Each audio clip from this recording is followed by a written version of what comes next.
Amados irmãos, a paz do Senhor, aqui é o pastor Hélio Ornelas, pastor da Igreja Metodista Pentecostal no Morro da Carolina, no Jacatirão, Duque de Caxias, na congregação Jardim Santa Marta da Forroxo, na congregação Nova Campinas, Duque de Caxias, para ministrar mais uma aula da Escola Bíblica Dominical.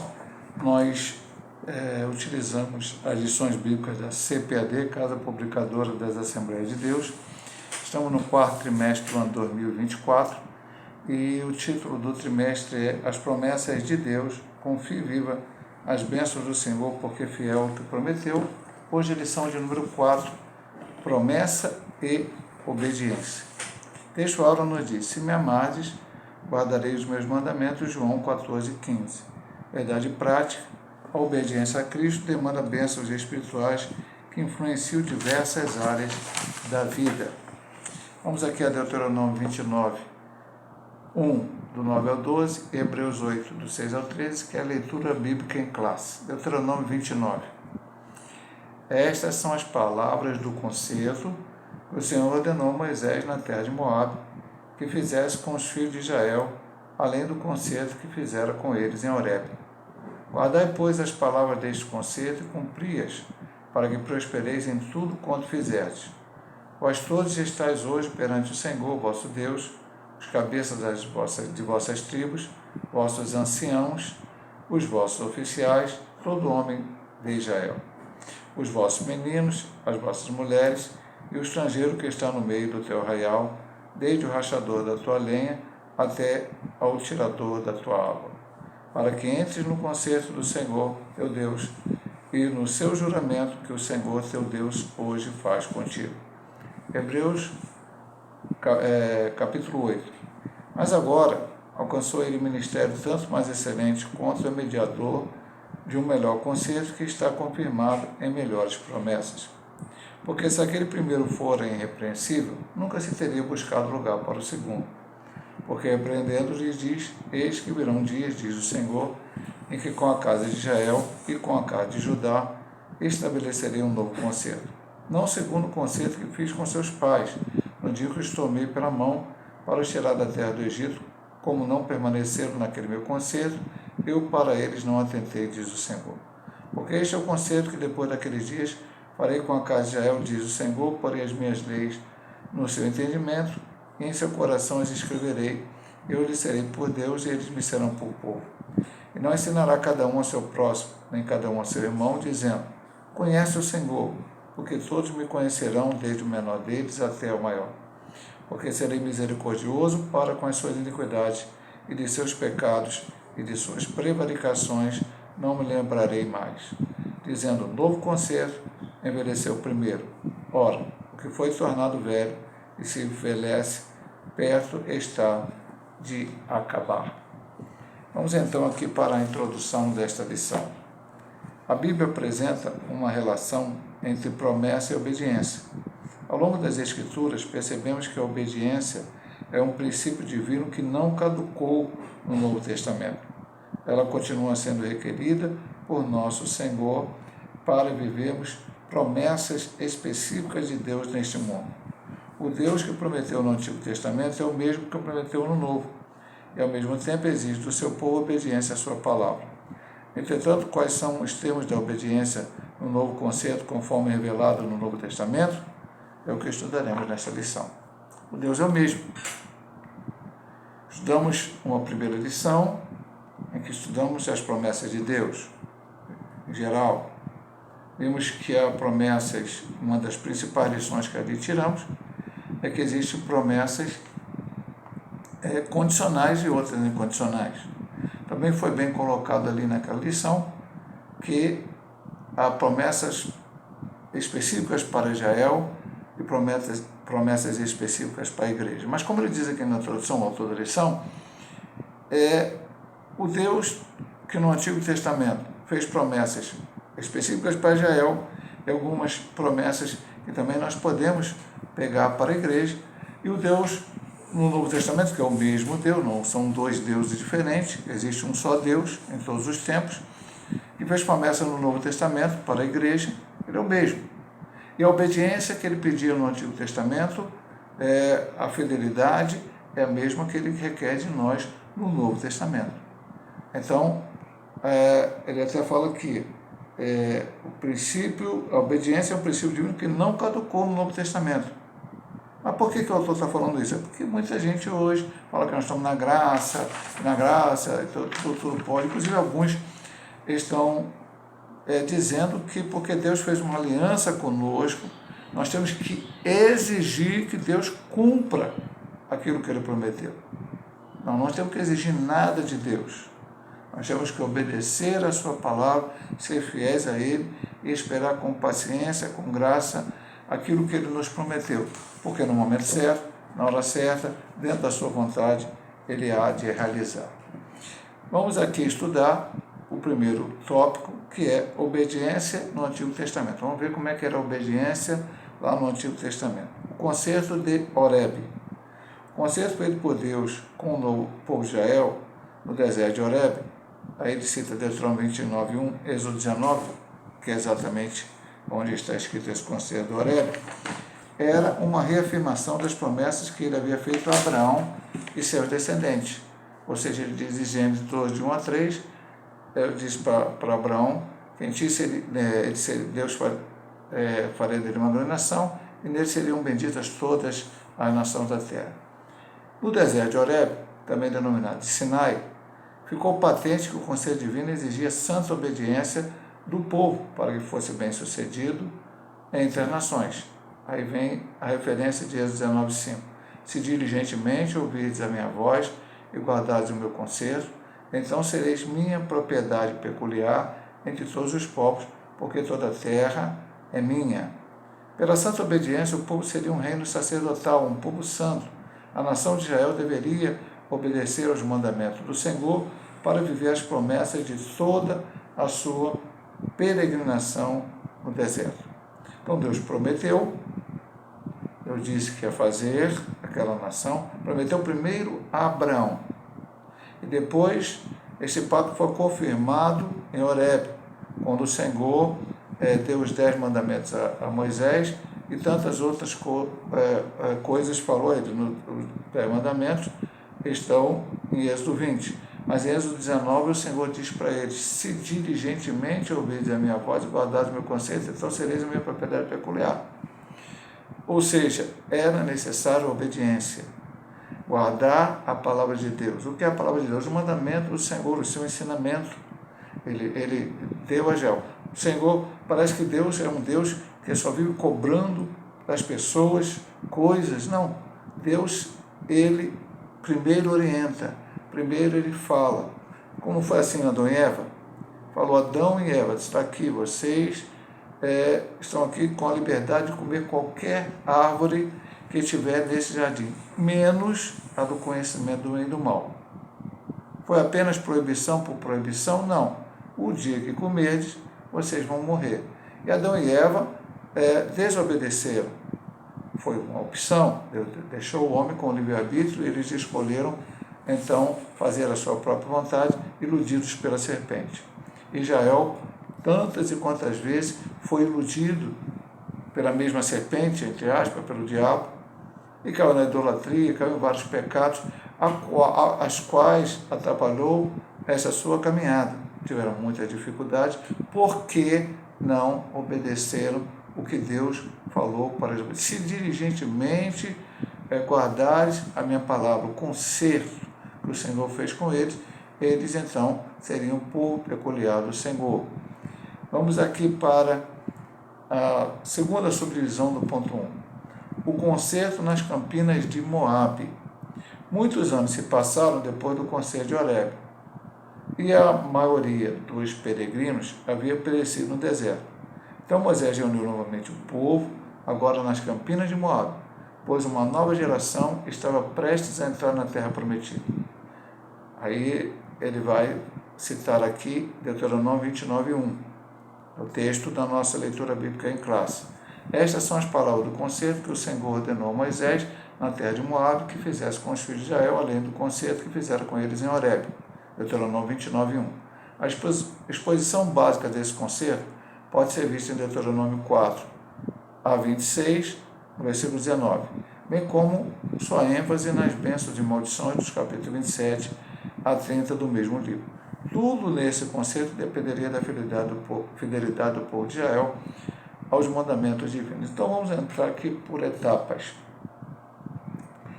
O povo saiu do Egito, cerca de 2 milhões de pessoas, 600 mil homens e tal, atravessaram o Mar Vermelho, andaram ali no deserto, até que chegou um momento em que Moisés mandou 12 espias, um representante para cada uma das 12 tribos.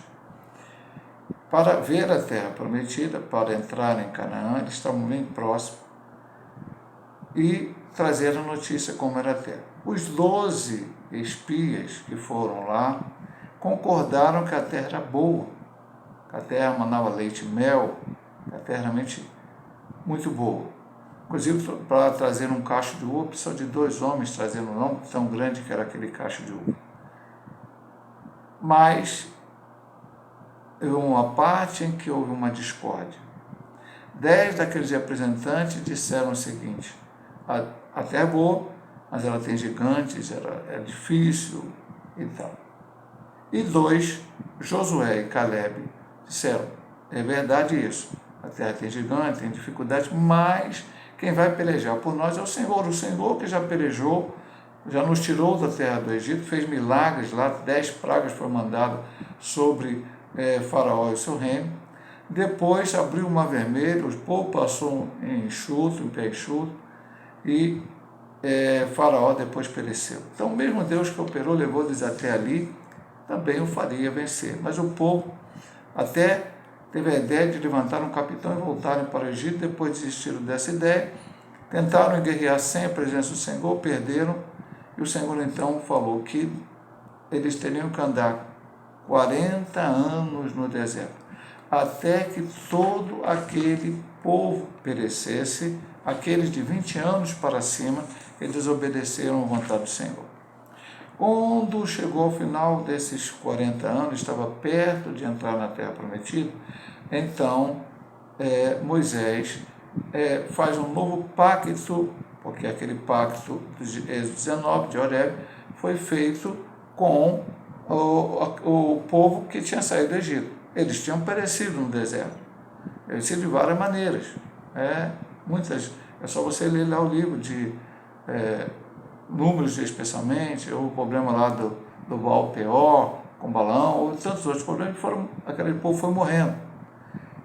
E aí agora aqueles novos que ali estavam, que lá no Horebe eram muito pequenos, tinha que se rever esse pacto, e as mesmas condições foram colocadas, as condições de obediência.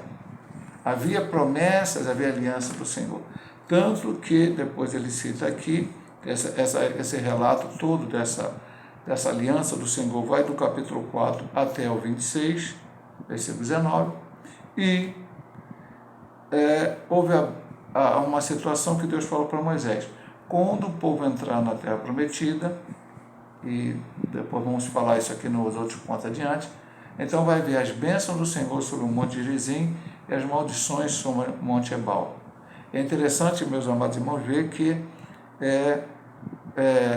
as bênçãos do capítulo 29, elas estão em 14 versículos, e no restante do capítulo, que se não me engano tem 67 versículos, vem as maldições, e todas elas condicionadas à obediência do povo. O povo tinha que obedecer para ser cabeça não cauda, para todas as outras bênçãos. Depois, mais na frente, nós vamos ler algumas partes deste pacto, desta aliança com o Senhor, feito nas campinas de Moabe. Ele termina esse ponto dizendo: tudo nesse concerto dependeria da fidelidade do povo de Israel aos mandamentos divinos. Vamos agora para as promessas provenientes da obediência, a terceira subdivisão do ponto 1. O concerto de Moabe mostra uma lista de promessas que seriam proferidas no monte Gerizim. Bênçãos no campo, na cidade, na procriação, na vida doméstica, ao entrar e ao sair da terra. Então vamos ver agora, como eu disse os irmãos, que isso é um estudo bíblico, o autor aqui faz as suas colocações, mas cita a Bíblia para que a gente possa acompanhar. Então vamos aqui. Eu não vou ler o texto todo, mas apenas vou ler alguns versículos. Como eu disse para os irmãos, no ponto anterior, são 14 versículos que falam sobre as bênçãos. Então, e depois os outros, eu até confirmar aqui, eu falei 67, vamos ver aqui. São 68 versículos nesse capítulo, e os outros falam sobre os castigos da desobediência. Então começa assim, versículo 1 do capítulo 28. Será que se ouvides a voz do Senhor teu Deus, tendo cuidado de guardar todos os seus mandamentos, que eu te ordeno hoje, o Senhor teu Deus te exaltará sobre todas as nações da terra.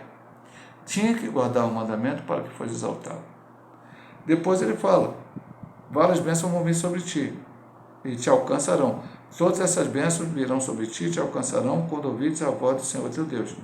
Aí é bendito será na cidade, bendito no campo, fruto do teu ventre, fruto da tua terra, fruto dos teus animais, criação das tuas vacas, rebanho das ovelhas, teu cesto, amassadeira, quando entrar, quando sair, entregar os inimigos na mão dele, celeiros vão ter muita bênção material, enfim, tudo isso. Mas se obedecerdes ao mandamento do Senhor. Por exemplo, eu falei do cabeça não cauda, né? O 13, o Senhor te porá por cabeça e não por cauda, e só estarás em cima e não embaixo, quando obedeceres ao mandamento do Senhor teu Deus, e hoje te ordeno para guardar e fazer. Então, era uma coisa ligada à outra, era necessária a obediência. Pastor, e o que aconteceu com este povo? Você sabe a história, eu apenas vou te repetir. Moisés foi um homem fiel? Foi. Teve seus erros, mas foi fiel. Seu substituto Josué foi fiel? Teve seus erros? Foi. Mas o que aconteceu? A ordem do Senhor para eles, a principal ordem, porque Deus tinha prometido a Abraão que aquela terra seria da sua descendência, era derrotar e destruir aquele povo que cometia as maiores atrocidades, não somente a idolatria, mas, por exemplo, pegavam crianças e ofereciam vivas ao seu Deus, muitas coisas terríveis que Deus abominava. O povo derrotou? Não. Você vai ler o livro de Josué, vai ver que o povo estava meio devagar, cada tribo e tal. Josué vem a morrer, e antes de Josué morrer, ele faz um desafio no 24:15 do livro de Josué. Vocês podem escolher, você vê os deuses lá do Egito, o Deus dela morreu, agora eu, Josué e a minha casa serviremos ao Senhor. E o povo disse, não, vamos servir ao Senhor. Vamos servir ao Senhor. Josué já tinha cometido um erro ao fazer os acordos com os bionitas, mas esses pelo menos ficaram como servos dele, achador de lenha, catador de água. Mas quando Josué morre, os anciões que viveram com Josué, aquele povo que não havia expulsado aquelas outras tribos, acaba sendo influenciado espiritualmente e cai na idolatria, que vem então o livro de Juízes, onde vai mostrar todo esse tipo de idolatria. Passaram 40 anos, 30 anos ou 20 anos sobre a escravidão sobre o povo, midianitas, outros povos, amorreus, e aí Deus levantava alguém, Otiniel, Eude, Gideão, Jefté, Sansão e outros. Há uma lista grande de juízes que de quanto em quanto tempo levavam aquele povo. Mas quando aquele juiz morria, o povo voltava para o pecado. O último juiz foi Samuel e o povo pediu um rei. Saul foi o primeiro rei, falhou, e depois Deus escolheu Davi. E depois Salomão, filho de Davi, e depois de Salomão houve a divisão do reino. Reino do norte e reino do sul. Reino do sul, com Judá, Benjamim, e os levitas saíram do reino do norte porque Jeroboão, rei do norte, praticamente os expulsou de lá, porque colocou qualquer um como sacerdote. E a tribo Levi praticamente ficou habitando no reino do sul. E porque lá estava o templo, e lá eles estavam servindo o Senhor. E o reino do norte caiu totalmente em idolatria. Já estudamos isso na escola bíblica dominical, Acabe, Jezabel, aquela coisa toda, até que eles foram para o cativeiro com a Síria, e depois o próprio Judá também foi para o cativeiro. Houve reis muito bons, mas depois alguns reis maus, até que o último deles bom foi Josias, e depois dele os filhos, a descendência de Josias, foi muito mal, e Deus mandou para o cativeiro babilônico. Então, aquela bênção que ali estava em Deuteronômio, nem sobre Israel foi cumprida, mas não porque Deus não tem poder para cumprir. Lá a ordem era, se atentamente ouvir a minha voz, e aquele povo não ouviu. Aquele povo não ouviu e acabou indo para o cativeiro, mas Deus ainda deu uma promessa para ele lá, 70 anos depois voltaria. Daniel, quando viu os 70 anos completar, falou com Deus. Deus continuou fazendo algo naquele povo e eles foram voltando aos poucos, até que ficaram novamente naquela terra. Israel peca hoje? Peca. Israel recusou o Messias, foi expulso da sua terra, voltou só em 1948? Sim. Ainda não creio no Messias? Ainda não creio. Mas idolatria está fora de cogitação para a nação como um todo. Eles servem a Jeová. Eles não creem em Jesus, creem só em Jeová. Mas um dia eles vão crer em Jesus, no final da tribulação, e o Senhor vai reinar sobre a vida deles. Com a igreja também, louvado seja Deus. Eu pedi só licença para tomar um copinho d'água, a garganta está secando.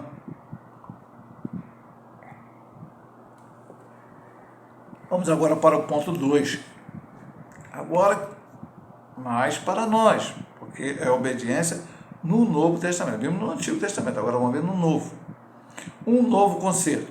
Hebreus 8, texto bíblico em classe, apresenta aspecto do Antigo conceito, mostrando o quanto eles apontam para o perfeito ministério do Senhor Jesus. Ali vemos que o relacionamento entre Deus e o seu povo se dava por meio de uma fé manifesta pela obediência aos mandamentos da lei e a observação ao sistema de sacrifício do Antigo Testamento. Contudo, o profeta Jeremias profetizou que chegaria o momento em que Deus instituiria um novo pacto e que sua lei se estabeleceria no interior da pessoa, isto é, no coração.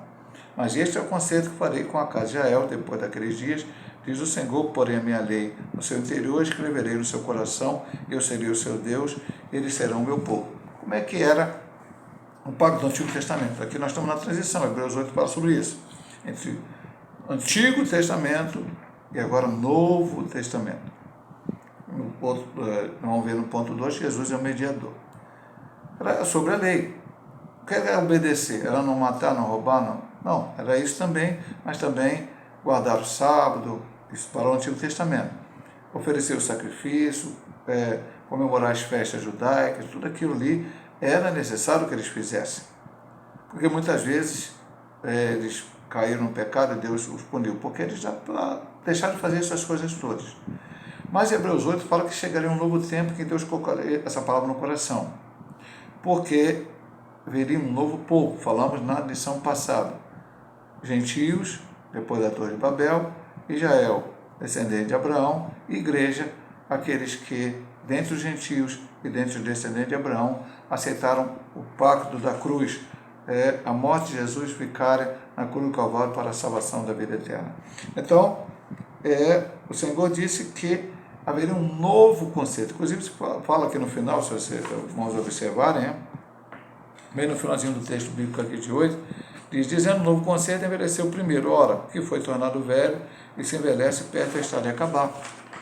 Então, aquele pacto do Antigo Testamento não serve para a igreja. A coisa do Antigo Testamento que passaram para o Novo Testamento, sim. Hoje nós não estamos mais sob a lei de Moisés, estamos sob a lei de Cristo. E alguém vai perguntar, pastor, mas a lei de Cristo é mais branda? De certa forma você pode pensar que sim, mas de certa forma você pode pensar que é algo mais forte ainda. No Antigo Testamento, para alguém ser culpado de adultério, ele teria que pegar uma mulher que não era sua e levar ela para a cama e manter relações sexuais com ela. Na lei de Cristo, como Cristo ensinou, se eu olhar para a mulher do meu próximo com um olhar cobiçoso, eu já estou adulterando. No Antigo Testamento, para que alguém realmente fosse um homicida, essa pessoa tinha que tirar a vida do outro.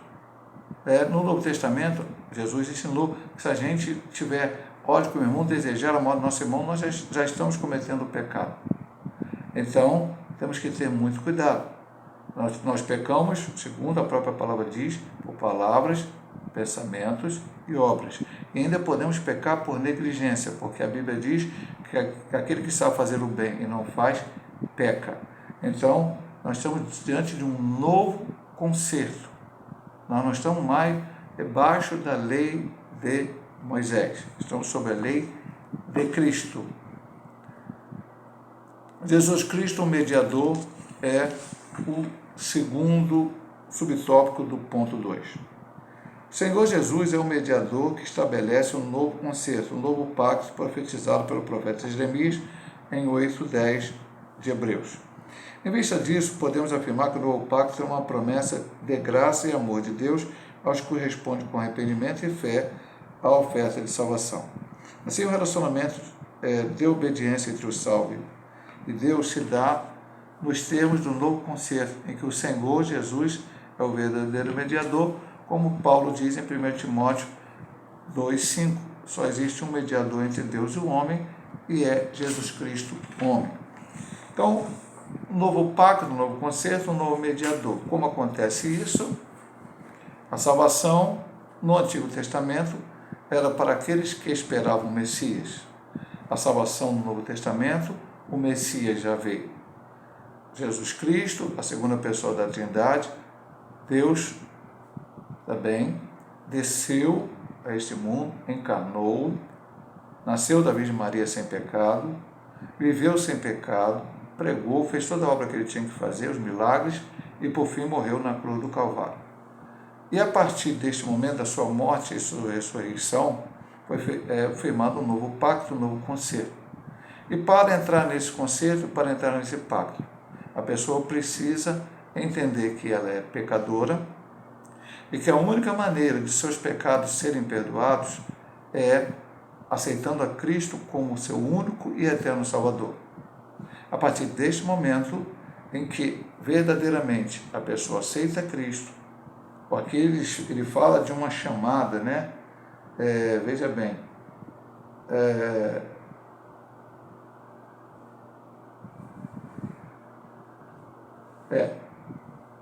em vista disso, podemos afirmar que o novo pacto é uma promessa da graça e do amor de Deus aos que respondem. Então, a chamada aqui houve uma resposta. Arrependimento, entendeu que era pecador, entendeu que por si próprio não poderia ter seus pecados perdoados e colocou a sua fé no único que poderia perdoar os seus pecados, que é Cristo, a oferta de salvação. Então, aí você começa um relacionamento.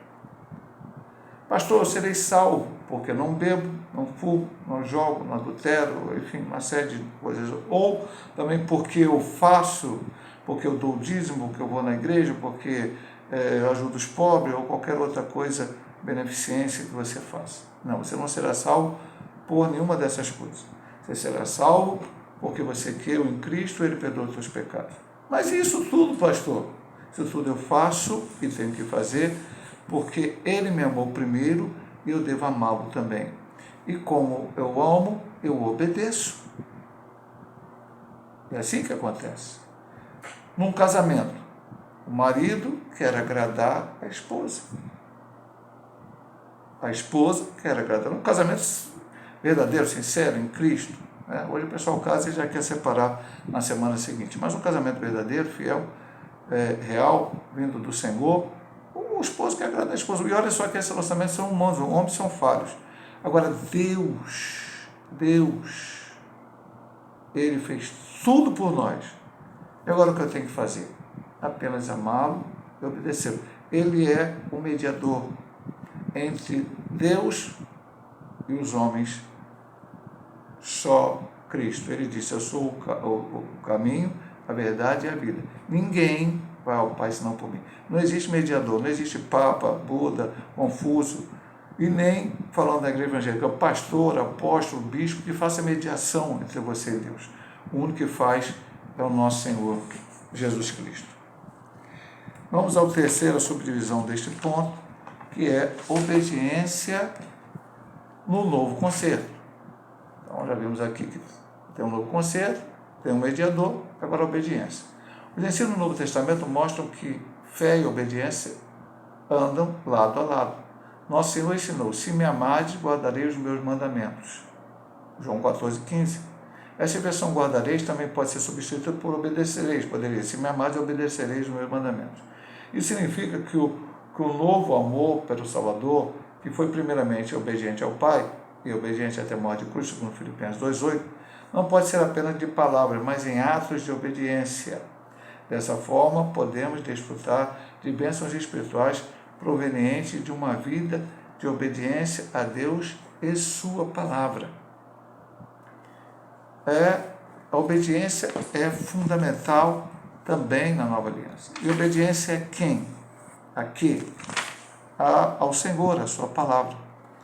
Mas como é que eu vou obedecer a palavra? Eu tenho que conhecer a palavra. Jesus disse, conhecereis a verdade e a verdade vos libertará. Preciso fazer um curso teológico, pastor, para conhecer a palavra? Se você puder fazer, ótimo, um curso sério, que ensine a palavra, a doutrina correta, bíblica, ok, sem problema nenhum. Mas nem todos nós podemos fazer um curso teológico. Nem todas as pessoas poderão fazer. Mas ler a Bíblia podemos. Eu sempre digo na igreja, o irmão que é cego, a não ser que ele saiba ler o braille, consiga uma Bíblia em braille, mas é um pouco mais complicado, um custo maior. Então um cego não pode ler a Bíblia. O irmão que não aprendeu a ler. Tem irmãos na igreja que são analfabetos ou têm sua dificuldade de leitura. Então, é difícil para ler a Bíblia. Eu gosto muito do exemplo da irmã Luderci, na nossa igreja. Ela, quando se converteu na evangélica missionária, lá atrás, ela não sabia ler. E ela quis aprender a ler para ler a Bíblia. Praticamente aprendeu a ler com a Bíblia. E você vê ela lendo, parece que ela tem grandes cursos, porque ela lê perfeitamente a palavra de Deus. Então, ler a palavra. Você pode ler a palavra, deve ler a palavra. Ah, pastor, eu vou fazer o seguinte, no dia do culto eu vou lá da oração, e aí vai ter aquela leitura introdutória e eu vou ler a palavra. Não, meu irmão, lê a palavra na sua casa. É ler diariamente. Pastor, mas tem coisas na Bíblia que eu não entendo. Meu amado irmão, nem tudo nós vamos entender. Deuteronômio 29, já que estamos falando tanto de Deuteronômio ali, né? Então, no 29 diz, as coisas encobertas pertencem a Deus e a revelada pertence a vós. Há coisas que talvez você não consiga entender. Ainda mais nós estamos no século 21. Se você for procurar resposta na internet, vai ter gente falando todo tipo de asneira, besteira, coisas bíblicas, heresias. Então, não entendeu? Ora a Deus, peça graça a Ele.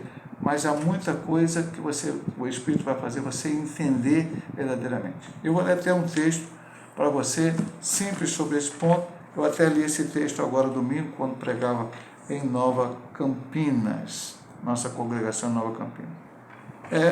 Olhe bem o que diz esse texto, para nós terminarmos esse ponto e passarmos para o outro. João 20, versículo 30 e 31. Jesus, pois, operou também, em presença de seus discípulos, muitos outros sinais que não escritos nesse livro. Este, porém, foram escritos para que creais que Jesus é o Cristo, o Filho de Deus, e para que crendo tenhais vida em seu nome. É isso que a gente precisa saber. Tem gente querendo saber quem casou com Caim. Aí vai ter resposta teológica para lá, para cá, para lá. Mas não tem que estar preocupado com isso. O Novo Testamento está aqui. Está escrito aqui já é insuficiente para eu crer que Jesus é o Filho de Deus e que eu tenha a vida eterna nessa nova aliança, neste novo pacto que o Senhor nos deu. Então vamos agora para bênçãos provenientes da obediência a Cristo. Obedecendo a Cristo nós vamos ter bênção? Vamos ver aqui. Bênçãos espirituais, é a subdivisão 1. No Novo Testamento é o Espírito Santo que rege a vida dos que fazem parte do novo concerto e por meio de Jesus Cristo mediante a fé. Por meio de Cristo mediante a fé. 2 Coríntios 3, 4 ao 6. Neste contexto, aprendemos que uma vida de obediência a Cristo, mediante a obra do Espírito Santo, demanda a bênção de natureza espiritual, que abarcam todas as áreas da nossa vida. Porque onde Deus não é comida nem bebida, mas justiça e paz e alegria no Espírito Santo, segundo Romanos 14, 17. Eu quero voltar à lição passada, ponto 1, subponto 3. Não vou ler o subponto, vou ler só o título. Promessas espirituais para uma instituição espiritual. Quais são a maior promessa do Senhor na nossa vida? São as espirituais ou as materiais? são os espirituais. Mateus 6,33, texto bastante conhecido. Buscar primeiro o reino de Deus, e as demais coisas vos serão acrescentadas. É pecado ter carro do ano? É pecado ter uma casa boa? É pecado ter um bom trabalho e um bom salário? É pecado fazer uma universidade, cursar um curso, fazer uma pós-graduação, enfim. Não, nada disso é pecado. Não é pecado. Mas, em primeiro lugar, estão as bênçãos espirituais. Estudamos na lição passada, fique com isso na sua mente. A maior bênção que o Senhor te deu, pode te dar, é o teu nome está escrito no livro da vida. É a salvação e a vida eterna.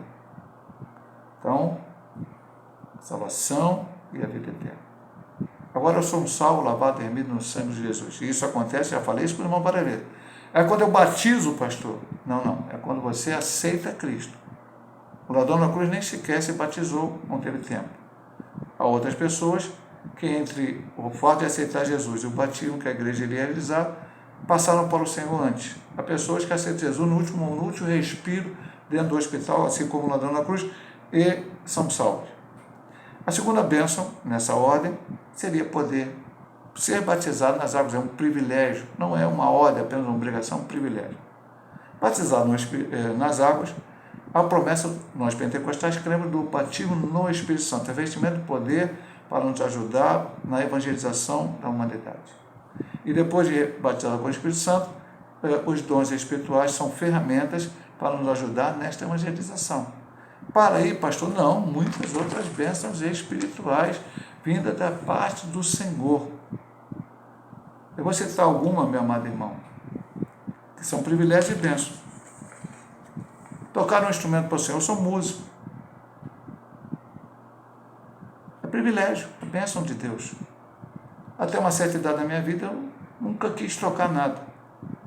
Até, eu conto isso na igreja, sempre conto para alguns irmãos, até que eu fui numa programação da igreja, metodista pentecostal, e vi um cego lá da igreja de Mutombo, tocando teclado. E depois, nós fomos na igreja em Jacarezinho, que tínhamos uma igreja em Jacarezinho, dentro da nossa denominação, e lá o cego estava tocando guitarra junto com um grupo de jovens, e faltou luz. Aí o cego pegou o acordeão e tocou. Falei, poxa, o cego toca algo, guitarra, acordeão, eu não toco nada, tenho que aprender alguma coisa para o Senhor. E é um privilégio. Aí Deus colocou na minha mente o que eu precisava aprender, aprendi, e quando eu toco, a glória é dele. Bênçãos espirituais. Há várias bênçãos, muitas bênçãos espirituais. Então, qual as bênçãos referentes à obediência a Cristo? As bênçãos espirituais em primeiro lugar. Pode ter bênção material? Pode, o Senhor pode te abençoar com todas as bênçãos materiais, isso também é o Senhor que quer fazer por nós. Mas em primeiro lugar estão as espirituais. Segunda subdivisão deste ponto, que é bênçãos provenientes da obediência a Cristo, justiça e paz. Quem obedece a Cristo vive piedosamente em sua presença e em justiça. Mateus 5,6. Vamos ler lá. Eu até preguei recentemente esse texto na igreja. Na igreja e nas congregações. Faz parte do Sermão da Montanha. Uma das bem-aventuranças. Louvado seja Deus. A Bíblia está nova e às vezes é bem difícil de abrir aqui, a parada demora a abrir. Bem-aventurados que têm fome e sede de justiça, porque eles serão fartos. Louvado seja Deus. Dessa forma, temos uma vida de retidão proveniente da fé e da obediência a Cristo, pois fomos justificados e santificados por Deus. 1 Coríntios 6,11. Então a paz que excede todo o entendimento torna-se realidade em nós. É aquela paz que o Senhor Jesus falou aos seus discípulos: Deixo-vos a paz, a minha paz vos dou, não vos dou como o mundo a dá, não se turbe o vosso coração, nem se atemorize.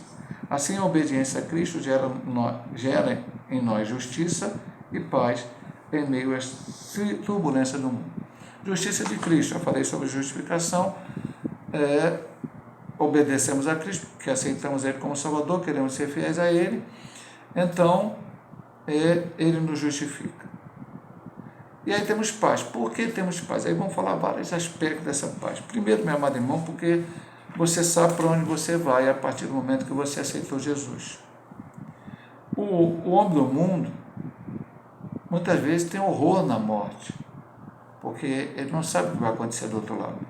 Mas nós sabemos que Jesus brevemente vai arrebatar a sua igreja e nós que estivermos vivos seremos transformados, aqueles que estiverem mortos, se nós já estivermos mortos nessa época, se ressuscitarão primeiro e terão seu corpo transformado e todos nós subiremos para estar com o Senhor nos ares, para a boa do Cordeiro, e vamos reinar com Jesus milenialmente e vamos ter a eternidade.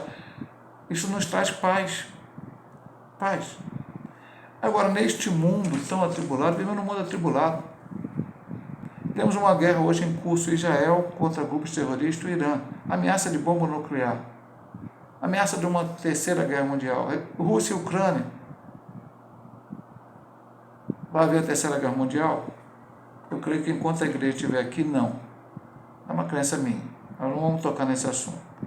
Mas podemos ficar preocupados e perder a paz, porque as guerras às vezes trazem aumento do petróleo, aumento disso, aumento daquilo, commodities, e daqui a pouco as coisas estão encarecendo aqui no dia a dia, no supermercado, na farmácia e tal. Veja bem, meu amado irmão, mas nós temos paz, porque embora tudo ao nosso redor esteja, como diz aqui no final, que ele fala em turbulência, a nossa paz excede ao entendimento humano, porque ela não vem da ausência de guerra, ela não vem da ausência de conflito, ela não vem da ausência de problemas, ela não vem da ausência de doenças, de males, de enfermidade, ela vem porque nós temos um Salvador, nós temos um Cristo que Ele nos prometeu, bênçãos provenientes da obediência a Cristo. Nós o obedecemos, nós o amamos, e Ele derrama todo esse tipo de bênção, que continua sendo uma bênção espiritual. A paz que excede a todo entendimento humano. Louvado e glorificado seja o nome do Senhor.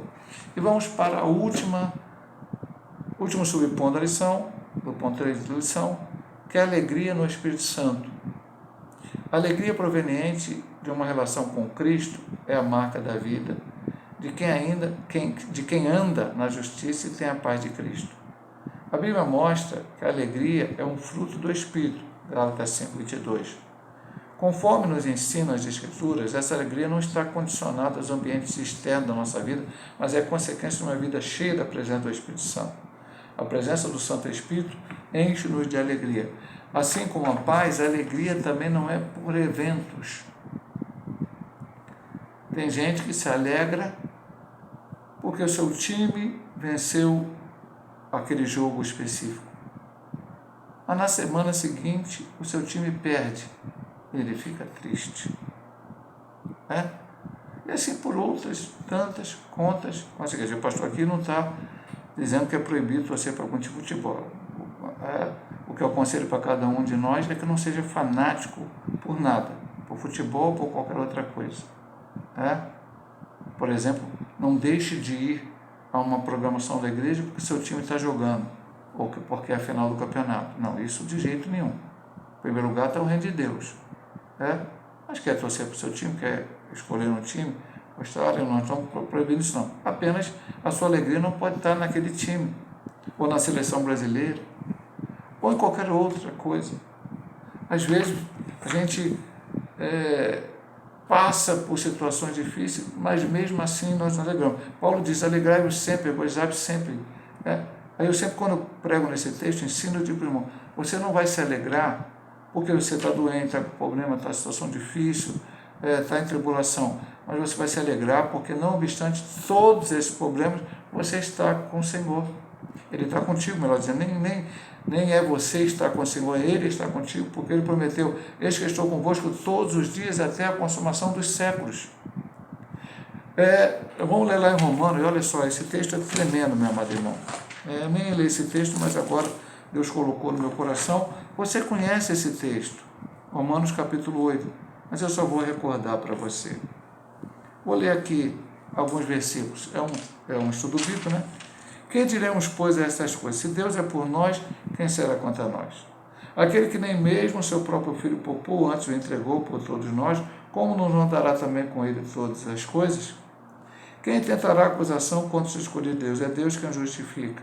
Quem os condenará? Pois é Cristo quem morreu, ou antes quem ressuscitou dentre os mortos, qual está à direita de Deus e também intercede por nós. Até aqui ele está falando sobre o pacto. Agora preste atenção. Quem nos separará do amor de Cristo?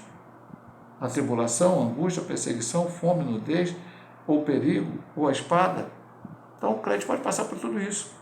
Há crentes em Cristo que estão passando por isso. Em países onde há perseguição. Crentes sendo perseguidos na Coreia, na China, em Cuba, em países muçulmanos, na Índia, no Sri Lanka, por causa do hinduísmo, em até alguns países por causa do budismo. Há vários crentes perseguidos. Aqui na Colômbia, vizinha nossa aqui do Brasil, América do Sul, há perseguição aos cristãos. Não obstante disso, eles têm que se alegrar. O Senhor, o texto diz isso para nós. Diz que nós somos mais do que vencedores e diz que no finalzinho, porque estou certo que nem a morte, nem a vida, nem os anjos, nem os principados, nem as potestades, nem o presente, nem o porvir, nem a altura, nem a profundidade, nem alguma outra criatura nos poderá separar do amor de Deus que está em Cristo Jesus, nosso Senhor. Um dia essas tribulações vão passar. Um dia esses problemas vão acabar. Um dia todas as dificuldades que tivemos na vida vão encerrar. E qual será esse dia?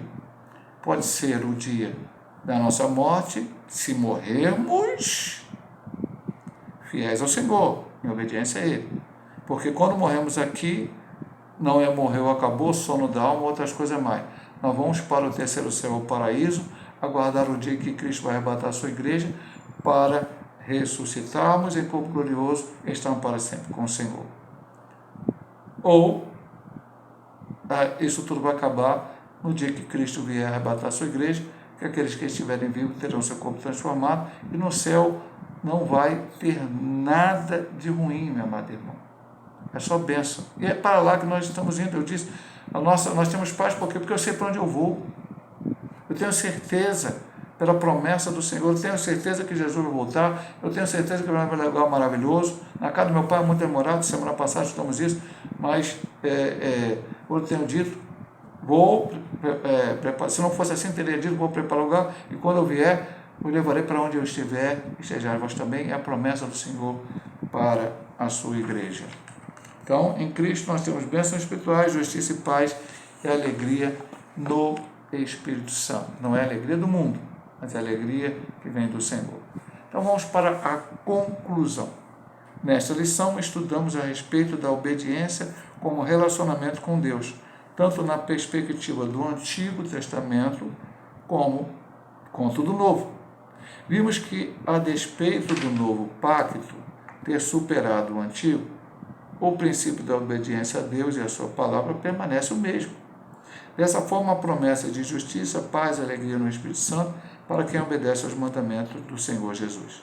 São promessas condicionadas à nossa obediência a Deus. Então, a Cristo, como dissemos no início, lá na introdução, estudamos na primeira lição, na segunda, na terceira, vamos estudar nessa, falar de novo. Promessas condicionais e incondicionais. E aqui ele está falando em obediência, ou seja, promessas condicionais. Cessou a obediência quando o antigo pacto, que realmente estava ligado à obediência, como citamos aqui, lemos Deuteronômio, o primeiro pacto, o segundo pacto, todos eles, os dois estavam lá, obedecer a palavra. Deuteronômio, de novo, a mesma coisa. Chegou o Novo Testamento, um novo concerto, um novo pacto, um novo mediador, uma nova lei, que agora é a lei de Cristo. Não precisamos mais obedecer? Não, agora precisamos obedecer mais ainda. Porque aqueles homens obedeciam a algo que era figura de Cristo, apontava para Cristo. O sacrifício oferecido no Antigo Testamento, as festas, o tabernáculo, o templo, o sábado, tudo apontava para Cristo. Agora veio o que é perfeito. Ele morreu na cruz para nos trazer salvação e vida eterna. Então agora temos que ser fiéis a Ele, obedecer e amá-lo. É isso que estudamos nesta lição, meus amados irmãos. Se Deus assim nos permitir, semana que vem estaremos ministrando mais uma aula, a promessa de salvação. Que coisa gloriosa, né? Se Jesus não voltar até lá, então estaremos estudando esta lição. Mas se Ele voltar, estaremos com Ele, que é perfeito, no lugar perfeito. Como a lição da semana passada citava no finalzinho. 1 João, capítulo 3, versículo 2. Filhinhos, agora não sabemos o que havemos de ser, mas quando Ele se manifestar, seremos semelhantes a Ele, porque assim como Ele é, o veremos. Louvado seja o nome do Senhor.